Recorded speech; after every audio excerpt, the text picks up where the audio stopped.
It's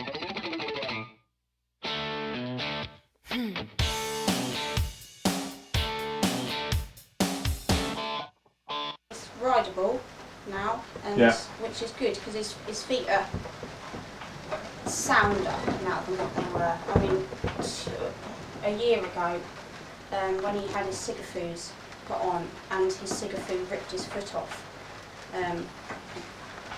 we then had to go through quite a lot of x-rays and remedial farriery, and the vet at that point said, I don't know that he'll ever be sound again.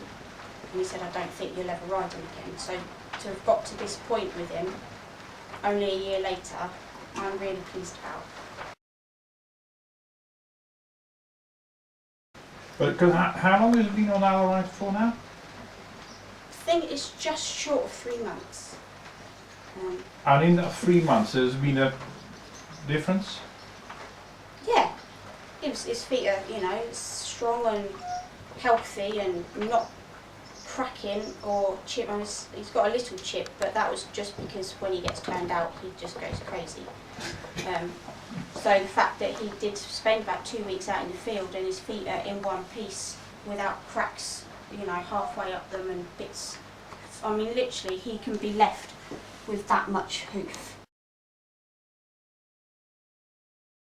So, you know, at worst, he's been left with 1.5 inches of foot. Yeah.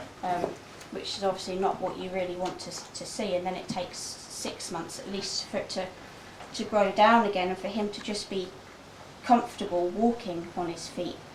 And in that time we obviously spend a lot of time doing all we can to make him comfortable with glue-on shoes, casts, hoof boots, strapping polystyrene to his feet, and you name it, we've tried it.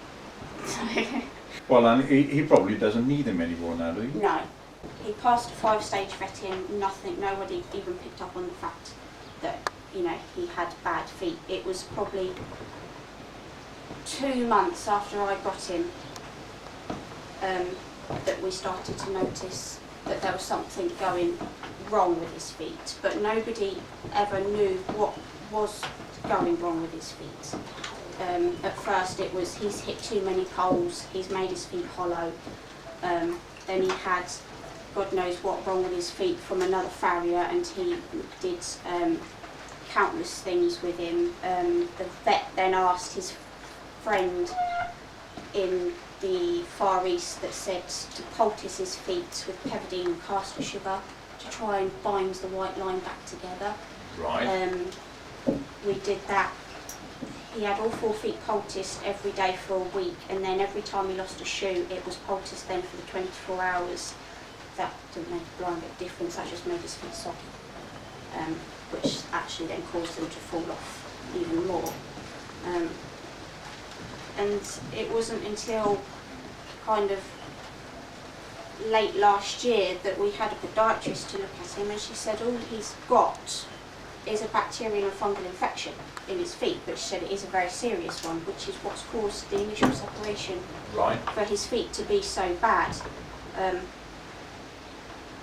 But whether his feet would grow back together from just sorting it out, I don't know, but everyone that's seen his feet just lately kind of doesn't believe that they're his, because everybody's seen him with such bad feet that to look at them now you wouldn't know there was anything wrong with them.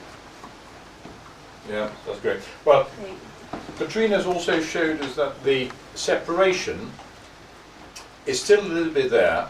You can see that there is a clear gap between the top 2 layers of his hoof and the bottom layer. So when that chips off, which touch wood it hasn't in a while because his feet are really strong. We're 3 months in now, and so the outer hoof is clearly really strong. Yep, really strong.